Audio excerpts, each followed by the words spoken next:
I'm Lane Brettschneider. And I'm Dylan Klein, and we're the creators of Starside. And you're listening to the True North Country Comics Podcast.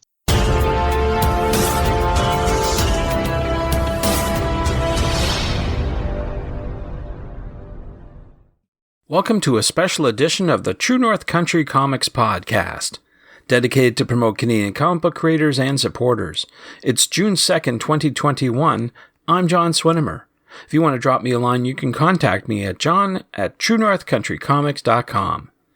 These podcasts are published to celebrate the exhibitors of this year's virtual edition of the Toronto Comic Arts Festival. TCAF is an annual event gathering comic book creators from around the world to promote broad and diverse voices towards the betterment of the medium of comics through panels, keynote exclusives, and just basically enjoying the fun of comics.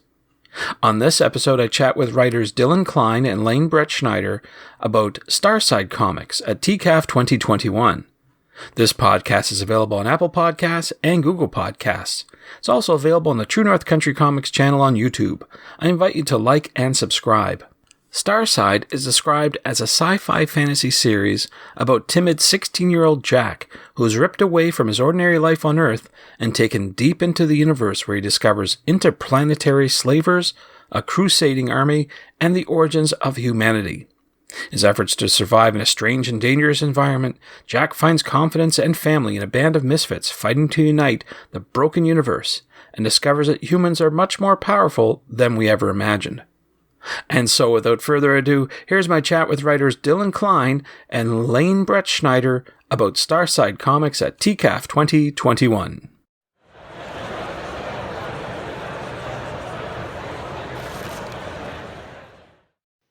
So, Lane Brettschneider and Dylan Klein, thank you very much for taking time to chat with me. Thank you very much for having us. Yes, absolutely. Well, I appreciate your time. What I normally do to start off the interview is ask the creator about their first comic book. So I'd like to ask each of you, what was the first comic book that you read? And I'll ask Lane if you could go first. Okay. Yeah, actually, the first comic book that I remember reading, it was actually a graphic novel, was Persepolis. I read it in college in a women's studies class. And that was obviously a fantastic graphic novel and very beautiful and significant. I actually don't remember it all that well, and I've been meaning to reread it because it wasn't, when I read that, I wasn't planning on going into comics. I wasn't really a comic person at that point, so I wasn't taking it in that kind of way. I was taking it in more from the perspective of what am I, learning from this for this particular class. Mm-hmm. And so the first comic book that I read when I was like, okay, I'm going to read comics now and really get into that, which was not all that long ago, it was just a handful of years ago, was Letter 44. And it's still one of my favorite comic stories that I've read. I recommend that one. Very good. How about you, Dylan? What was the first comic book you read? So the first comic book I read was the Death of Superman. Mm-hmm. And I remember it vividly because I had a comic book shop just in town, which unfortunately I don't have anymore. And I was very young, and I maybe like 10 or so, and I wasn't, I didn't know if I was into comics yet. I'm guessing like my parents probably took me there to see if I would be. And, I'd known about superheroes. Like I watched Batman, the animated series, and Superman. So when I was looking through the shelves of the comic book store and I find, the Death of Superman, and it caught me by surprise. I was like, Superman can't die. So as a kid, I was like, let's see what this is all about. And so I remember so many panels of Superman and Doomsday just burned into my mind of like, reading it over and over again. And like I was too young to understand it, like, that there was an issue before this that explained, Doomsday and the story, what happens after Superman. Like, to me, I was too young to kind of get, everything about comics. And, but that was the first one I remember reading because it was like the one comic I read multiple times. And then like in terms of similar to Lane, like when we finally started getting like into comics formally, I think it was Lock and Key was probably the first that I had really like absorbed myself in, because up until then, like I had read comics individually, and like I had read like The Walking Dead to a certain point, and I kind of stopped, and then but like I feel like I was just kind of reading that because the show was hot, and that's kind of it. Like in terms of like comic that I was like, I've heard about this, and I know he's the son of Stephen King, so I was like, let's see what this is all about. And I'm glad I did. It was good. I didn't watch the show though. I know the show on Netflix is doing well. I haven't watched it. I lied. I watched like a third of an episode, and I have yet to pick it back up. But there you go. Lots of good stuff there. I'm just amazed though. The very first comic book you pick up is a death of a major character. Yeah, I know. That is actually a sort of a groundbreaking sort of storyline. Although we've seen it happen before to other characters in the past, but that was pretty dramatic, and hopefully that didn't leave a too traumatic mark on you, I guess. No, yeah, it's funny because I remember just like how bloody the issue was, and like again, I was a young kid, and like I hadn't been so familiar with comics, and so like I didn't realize that Superman can get bloody. Like I just watched whatever show I forget like if Justice League was on or if it was or just a Superman animated series when I was a kid, and like I don't remember what I watched, but like Superman never, at least the episodes I watched, he never got bloodied. He never got beat up by some massive creature like so. It was I think that's what kind of caught my eye, and also there was like some kind of golden stamp on the cover, and I just as a kid like something shiny kind of caught my eye probably, and I was like, oh, I gotta get this comic. It's a death of a major character, and it's got a gold shiny thing. There you go. Yeah, what more can you ask for? Yeah. Well, it just goes to show, I mean, I don't want to belabor the point too much, but any comic could be someone's first comic, no matter where it is in the run of the story. So I think that's something for people to recognize. So good on you, for sure. So that being said, both great influences there, but I'm wondering who or what influences your work today, and I'll ask Lane if you could go first. Yeah, I think probably the most amount of influence we get comes outside of comics. Especially in creating Starside, we've gotten most of our inspiration, our influence from, like I know for Dylan, it's Star Wars and Lord of the Rings, and for me, I'm a huge Harry Potter head, and that's kind of like Starside is a hero's journey, and it comes from both those sci-fi and fantasy worlds, and like, and so those grand epics are some of our biggest influences.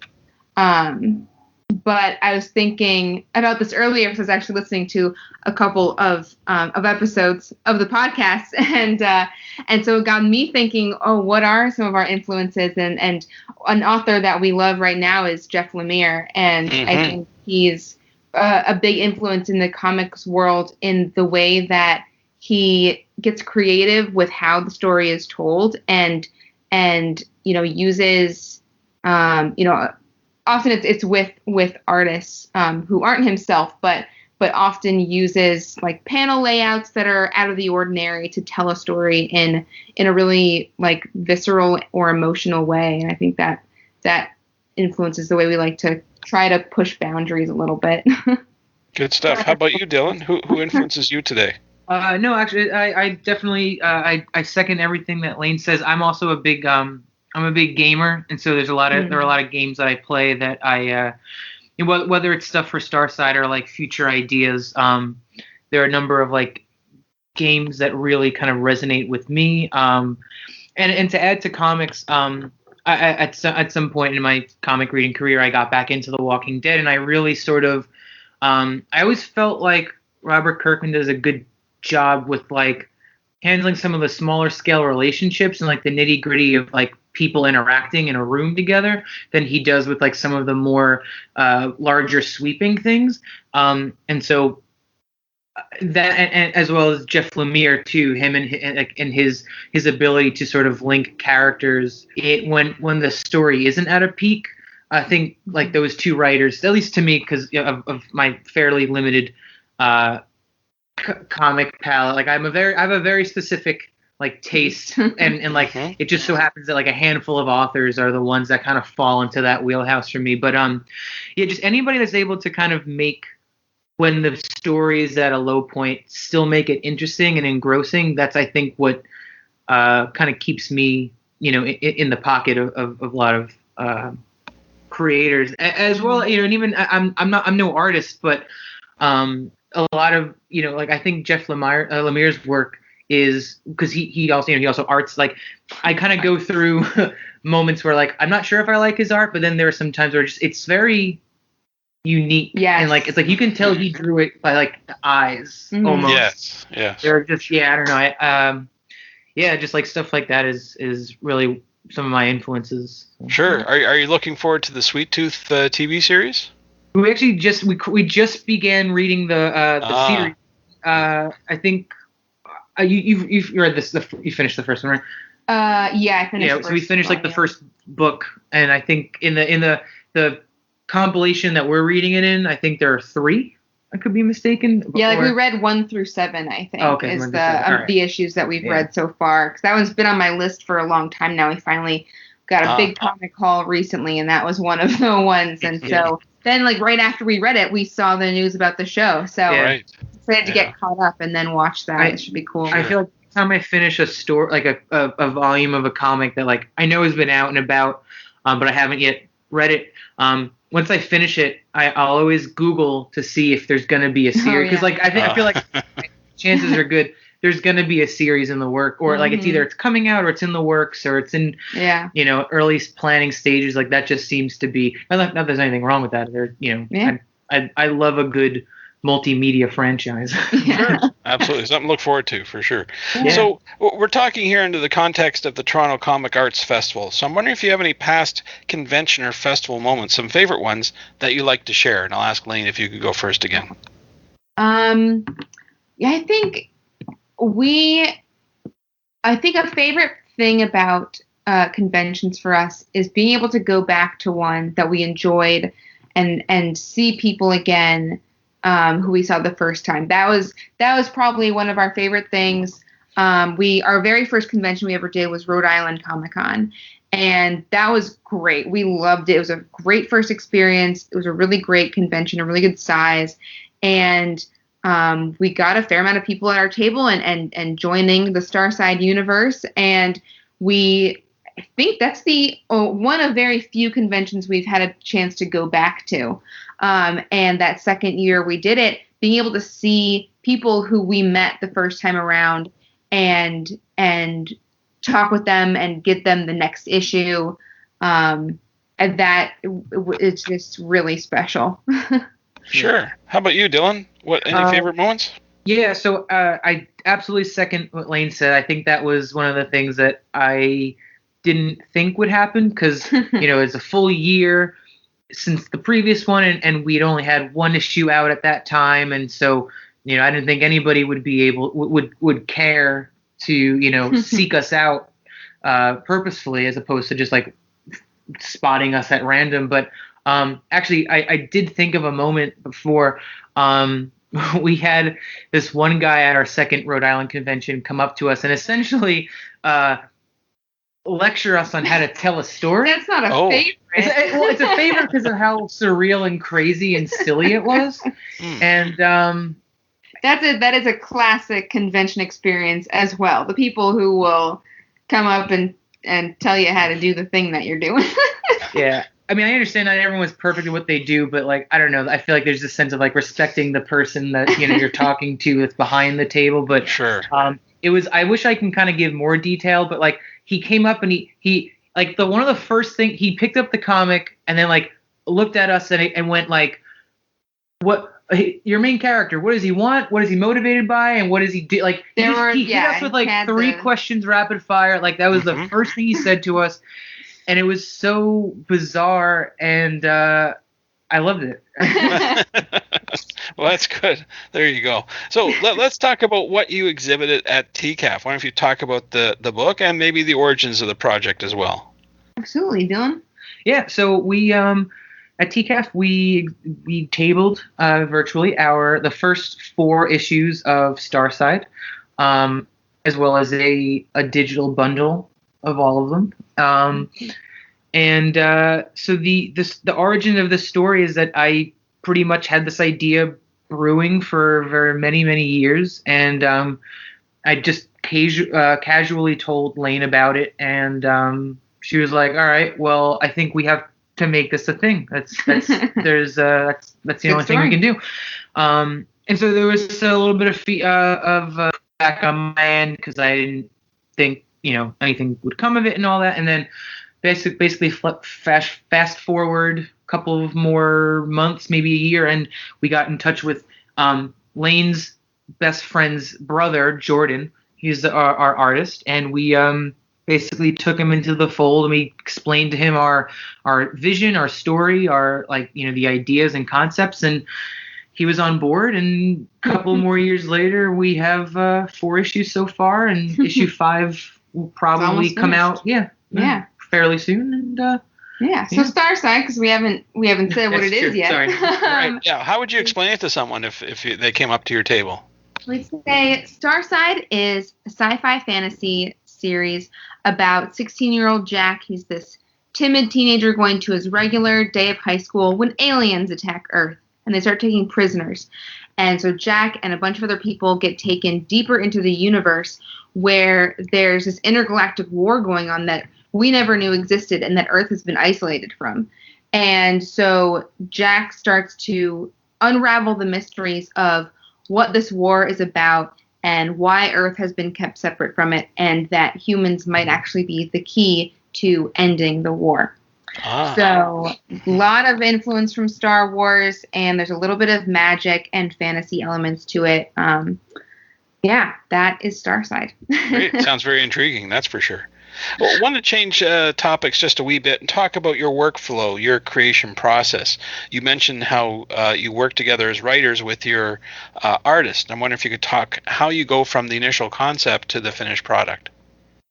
Well, typically, so as Dylan said, Starside was kind of his brainchild to begin with, that he had been building in his head since he was very young. And it kind of always starts from him, even now as it's become a team effort. He's kind of the world builder and storyteller of it, and so he'll do some initial writing and brainstorming, and often we will brainstorm all together or just the two of us about where it's going. But Dylan will put something on the page, and then he and I will work on it together. We might write dialogue together sometimes, or he'll write out a scene and then we will edit it together and we'll bring it to Jordan. And it's very collaborative. Like, Jordan is the artist, but he has just as much say on what goes on in the story and how scenes play out, and does some editing on the dialogue as well. So it's very much, the story is by all of us. We just are usually the ones who put fingers to keyboard on it. And so we'll bring it to Jordan. We meet every week because we're in New York and he's in Michigan. Oh. And so we meet virtually every week and have since 2017. And he will, he'll do the concepts. And now we're in a nice rhythm where we'll do the paneling together. So we'll look through this. Once we're all happy with the script for the most part, we'll sit down and go through, okay, how is this page going to be laid out, and start doing the thumbnails. And then he will just take that and do the pencils and do the inks and everything. He does it all art-wise, and including the lettering. So yeah, it's a lot of communication, and that's the process in a nutshell. That's pretty cool. Dylan, I was going to ask if you've got the outline for the story itself, or is it something that you're, I wouldn't say making up along the way, but being inspired by to create the next issue? I'd say there's a split between that. I think that we have these sort of like milestone moments of the story that have these bigger beats, essentially sort of pinned out. Whether we do them or not sort of depends on how we sort of adjust the story. Mm-hmm. But we sort of knew how we wanted to start it, and we have a very strong idea of how we want it to end, and there's some spots in the middle. And so I like to think that some of it is kind of, we like that we want the story to kind of feel like it writes itself in a way. We actually just came off of a meeting today where we're trying to make a scene work where it's not being forced by the writers. We're trying to figure out how could this scene happen organically so that we, the story just feels natural. That's a big pet peeve of mine. And I'm sure that we're very guilty of it in previous issues, but we try our best to like make sure certain things are as tight as can be. But yeah, so we kind of make these small adjustments as we move along. So like certain things will change. Like there was one scene that took place on a completely different planet, and now it takes place in this other place because of how we sort of refined our story. So the collaboration aspect, I think, really helps sift through some ideas that, if it was just one writer and multiple artists, it might have been a completely different kind of story, and maybe not for the better. So. Oh, okay. Well, I'm glad it's working out. That's the main thing. Typically at conventions and festivals, it's about meeting people and networking, but it's also about people come up to you, not criticizing you and lecturing you, but wanting advice for making their own comic books. And I'm wondering, what advice would you give to someone who would come up to your table? And Lane, I'll ask you first. Oh, man. There are so many things. But one thing, I was actually listening to Matt McGrath's episode with you, and he had mentioned starting small, and I really liked that he said that, because that was something that we didn't learn we maybe should have done until we've already dove headfirst into writing this epic.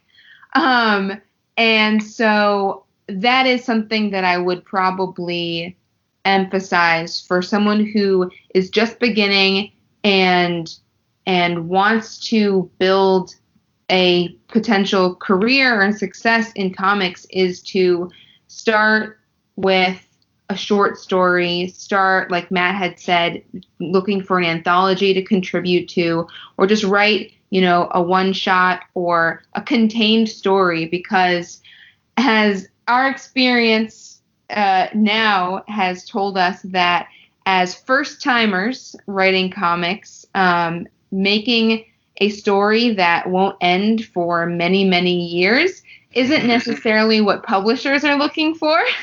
Right. So, we are absolutely, I am glad that we started Starside, because we are so passionate about it, and it's a really important story to us, and I fully believe in it. And so I'm really glad that we have taken the time with it that we have. But I am looking forward to making a shorter story that we can pitch to publishers and kind of really get a foot in the door and help support Starside in that way, and sort of grow our audience that way. So starting small is a good piece of advice that I wish we'd received earlier. Okay. Well, definitely sounds like good advice for sure. How about you, Dylan? What advice would you give to someone? I'm personally, I'm a big collaborator. I do know that there are definitely projects and stories that are really perfect and great and sort of manned by one person, but I really do believe that the best work comes out of people when they sort of put their heads together, and they even if it comes out of argumentation, just like you can't grow unless you sort of like rub against somebody else. You sort of chisel your like outer shell by collaborating with other people. And I always give credit to Jordan, because I feel like because of some of the things that he posed to us in an early stage of the story, like it really just helped. I'll speak for myself. It really helped me become a better writer, whether he intended or not for that to happen. But and I feel very thankful. And so I always just want to tell people, like if you are because comics is such a collaborative, medium. And so really just kind of go in there knowing that, like, utilize your resources of your artists or a co-writer or an editor or your peers, and just trying to be like understanding of the whole process, and trying to always making sure like you're it's fun to go with your gut, but sometimes having someone to bounce ideas off of is also very useful. Yeah, for sure. Yep, that makes perfect sense to me, for sure. So you mentioned that you're working on Starside. I presume that's the project that's going to keep you busy for the next little while then. It is, but we are actually we've started work on another project, and you were the first person outside of the team, I think, to hear about that. We're not saying much about it yet because it's super, super early stages, but we are starting a project that will be a contained story that can be told in, one trade paperback, basically, that we'd like to pitch to publishers. That is super duper different of a story, but we're really excited about it. So we're balancing our workload to do both. Sure. I can imagine that will be very intriguing for sure. So, in addition to networking and asking for advice at conventions and festivals, it's also about buying books. So I'm wondering where you recommend people go to buy your books. Well, we happen to have a website, starsidecomic.com. We have our online store there. You can purchase physically and digitally all available issues, as well as some variants.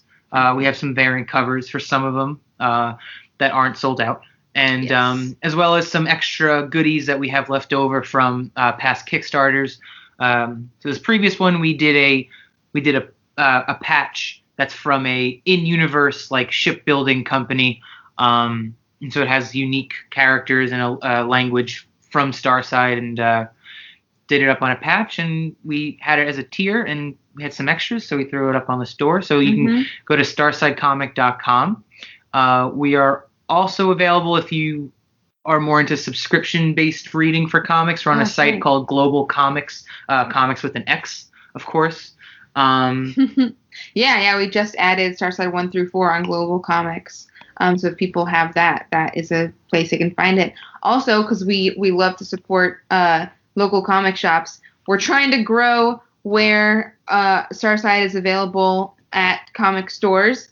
And that it got completely put on hold because of the pandemic. But one day we will be in more stores. But for now, if anyone's in the New York City area, we are at JHU on Staten Island. And if they're in the Detroit area, we're at Sanctum Sanctorum. So always support your local comic store as much as you can. Absolutely, I agree, for sure. So where can people find out more about your current books and the future projects as well? Where do you recommend people go online? Definitely go to starsidecomic.com. You can sign up for our email newsletter. We do an email about once a month about what we're working on currently, like a lot of behind the scenes and sneak peek images that we don't share on social media. So I highly recommend joining the email list so you can be notified about the next Kickstarter, new projects, all that jazz. But we are also on social media if people prefer that. We're on Instagram, Twitter, and Facebook at Starside Comic, all one word. So those are the places to find out more. Super. Well, those are all the questions I have for you, but I'm wondering if there's something I didn't ask that you'd like to get across in this interview. Dylan, anything you can think of?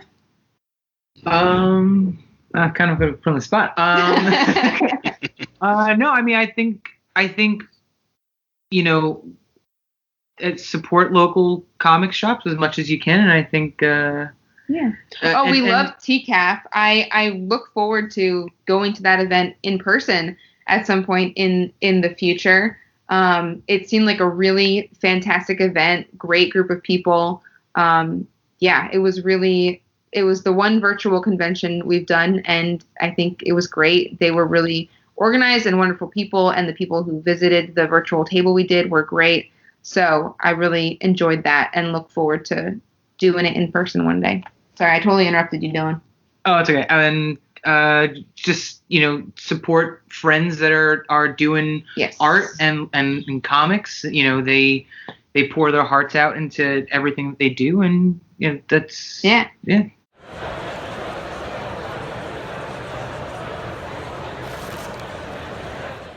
Thanks to Dylan and Lane for the chat. You can discover more about Starside Comics on Twitter and Instagram at Starside Comic, and online at starsidecomic.com.